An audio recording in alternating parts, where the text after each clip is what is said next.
రెడ్డి గారి ఫ్రస్ట్రేషన్ గురించి మాట్లాడుకుందామయ్యా. అతని పేరు శశాంక్ రెడ్డి అంట. అతను ఏదో ఒక 12 minutes పొలిటికల్ ఆంధ్ర పాలిటిక్స్ గురించి ముఖ్యంగా పవన్ కళ్యాణ్ని టార్గెట్ చేస్తూ ఒక వీడియో చేసినాడు. ఈరోజు అంతా సోషల్ మీడియాలో వైరల్ అయింది, మీతో పాటు నేను కూడా చూసిన. అతని పేరు ప్రశాంత్ రెడ్డి అని తెలిసిన తర్వాత ఆ వీడియోలో పవన్ కళ్యాణ్ కానీ జనసేనకు కానీ మైలేజ్ వచ్చే వీడియో చేసి ఉంటాడు అని ఎక్స్పెక్ట్ చేయడమే ఎర్రిపుకత్వం. అలా ఎక్స్పెక్ట్ చేసి ఒక కేజీఎఫ్ లెవెల్లో ఎలివేషన్స్ ఉంటాయి అని చెప్పి వీడియో మొత్తం శాంతం చూసి డిసప్పాయింట్ అయ్యి దాన్ని సోషల్ మీడియాలో వైరల్ చేయడం కొండెరుపుకత్వం. సరే, అయ్యిందేదో అయిపోయింది. ఇప్పుడు ఈ శశాంక్ రెడ్డి అనే అతను ఎవర్రా అని ఆరా తీస్తే ఇతను సినిమాలకు రివ్యూ చెప్పే సినిమా రివ్యూవర్ అట. నా దృష్టిలో సినిమాలు ఎప్పుడు చూస్తాం? పని పాట లేనప్పుడు సినిమాలు చూస్తాం. సినిమాలు చూసేది పని పాట లేనప్పుడు, సినిమాలకు రివ్యూలు చెప్పేది పని పాట లేనోడు. That's my personal opinion.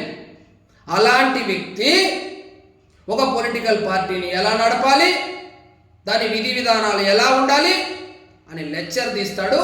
మనం దాన్ని చూస్తాము, వైరల్ చేస్తాం. ఆ వీడియోలో శాంతం 12 నిమిషాలు ఎంతో ఉంది.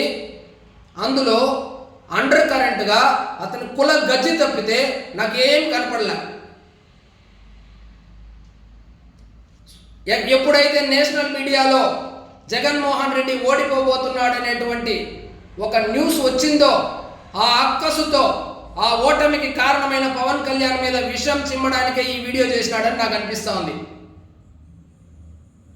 ఆ వీడియోలో ప్రధానంగా అతను ప్రస్తావించింది సీఎం సీఎం అని అరుస్తారు, అతనికి వచ్చిండేది 6% వస్తే ఎట్లా సీఎం అవుతాడు అని ఏదో పెద్ద రాజకీయ మేధావైనట్టు, నువ్వు శశాంక్ రెడ్డివి, నువ్వేదో పెద్ద నీలం సంజీవ్ రెడ్డి అయినట్టు లేదా తరిమిల నాగిరెడ్డి అయినట్టు, శాంతం రాజకీయాలు నీకే తెలిసిపోయినట్టు ఓవర్ యాక్షన్ చేసినావు వీడియోలో. వీడియో చేసే ముందు కనీసము రీసెర్చ్ చేయి. ఇప్పుడు భారతదేశాన్ని పరిపాలిస్తున్నటువంటి బీజేపీ పార్టీ మొదలైంది మూడు సీట్లతో, 1% ఓట్ షేర్తోనే. మిస్టర్ శశాంక్ రెడ్డి, ఒకసారి రీసెర్చ్ చేయి. ఇంకోటి అంటాడు పవన్ కళ్యాణ్ గప్పాలు కొడతాడంట. నాకు మోడీ తెలుసు, అమిత్ షా తెలుసు అని. వాళ్ళంట అపాయింట్మెంట్స్ నెంబర్లు చూసి ఇస్తారంట. నువ్వేదో అనుకుంటున్నావు, జగన్ రెడ్డి అన్నిసార్లు కలిసినాడు, 151 సీట్లు వచ్చినాయి కాబట్టి వాళ్ళు అపాయింట్మెంట్ ఇస్తున్నారు అనుకుంటున్నావేమో. తప్పది.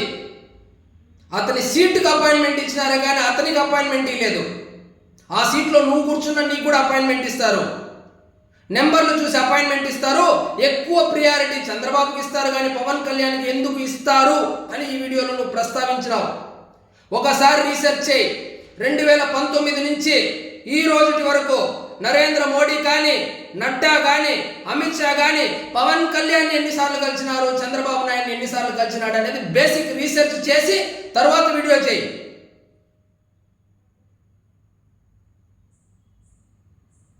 ఇంకొక విషయం అంటాడు, ఏ నియోజకవర్గంలో పోటీ చేస్తారో క్లారిటీ లేదు అంటాడు. అవును, మళ్ళా చెప్తారు నీకు, నువ్వు యూట్యూబ్లో పెట్టుకుని డబ్బులు చేసుకుందు. ఆ రెడ్డేమో ఎక్కడ పోటీ చేస్తాడని ఇప్పుడే చెప్తే లాడ్జ్ల్లో ఫ్యాక్షనిస్టులు దింపి సంతలో గొర్రెలను కొన్నట్లు అక్కడ లీడర్ని క్యాడర్ని కొని ఇంకొకసారి ఓడించేద్దామని. శశాంక్ రెడ్డి, మేము రాజకీయాలు నేర్చుకున్నాం, ఇంకా మీ పప్పులు ఉడకు. చెప్తాడు, సమయం వచ్చినప్పుడు రోజు పేపర్ చూస్తూ ఉండు, చెప్తాడు ఎక్కడ పోటీ చేస్తాడో అన్ని విషయాలు పేపర్లో వస్తుంది, ఒకరోజు చదువుకుందు. ఇంకోటి అంటాడు 175 స్థానాల్లో పోటీ చేస్తేనే పెద్ద పార్టీ అంట. రాజకీయ విశ్లేషణలు చేసే ముందు ఒక బేసిక్ పాయింట్ నేర్చుకో. ఎన్ని స్థానాలు పోటీ చేశామనేది కాదు, ఎన్ని గెలిచామనేది మాత్రమే మ్యాటరు. ఆ బేసిక్ కామన్ సెన్స్ కూడా లేకుండా నువ్వు వీడియో చేయడం, దాన్ని మేము చూడడం. ఇంకొక బ్రహ్మాండమైన విషయం చెప్పాడు. ప్రభుత్వము చదువుకున్న వాళ్ళకి ఉద్యోగాలు ఎందుకు ఇవ్వాలి అంటాడు. ప్రభుత్వం ఉద్యోగాలు ఇవ్వకుండా ఇంకెవరు ఇవ్వాలి? చదువుకున్నవాడు ఏం చేయాలి?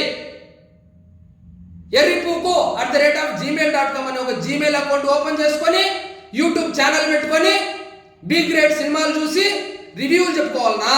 హీరోయిన్ ఇక్కడ వరకు వేసుకుంటే 2 పాయింట్లు 2 స్టార్లు, ఇక్కడ వరకు చూపిస్తే 3 స్టార్లు, మొత్తం చూపిస్తే 4 స్టార్లు అని చెప్పి వీడియోలు చేసుకోవాలనా? చదువుకున్న వాళ్ళు ఏం చేయాలనుకుంటున్నావు? సొసైటీకి ఏం మెసేజ్ ఇద్దామనుకుంటున్నావు శశాంక్ రెడ్డి నువ్వు? ఏదైనా వీడియో చేసేటప్పుడు కొద్ది రీసెర్చ్ చేయి. ఏదో మొత్తం నీకే తెలిసిపోయినట్లు ఒక రాజకీయ పార్టీకి సలహా ఇచ్చేంత పెద్దోడైపోయిన. రాజకీయ విశ్లేషణలు వేరు, సినిమా విశ్లేషణలు వేరు. సినిమా విశ్లేషణ ఎవడు 10 రూపాయలు వెళ్ళి టికెట్ తీసుకున్నా విశ్లేషణ చేసేయచ్చు. రాజకీయాలు అట్లా కాదు. కొంచెము వాడు ఇది శాశ్వతం కాదు. ఎన్నికల ముందు మాత్రమే నిన్ను పట్టించుకుంటారు. 2 నెలల తర్వాత ఎవడు కుక్కలు కూడా పట్టించుకోవు. నీ క్రెడిబిలిటీ పోగొట్టుకోవద్దు. పవన్ కళ్యాణ్ మీద అక్కసు తప్పితే నీకు ఏమీ కనపడలేదు నాకు ఆ వీడియోలో. ఇది నా రివ్యూ నీ వీడియో మీద. ఉంటా మరి ఇట్లాంటి వీడియోలు చేయబాకంగా. ఆయన వీడియో చేయడము, మీరు వైరల్ చేయడం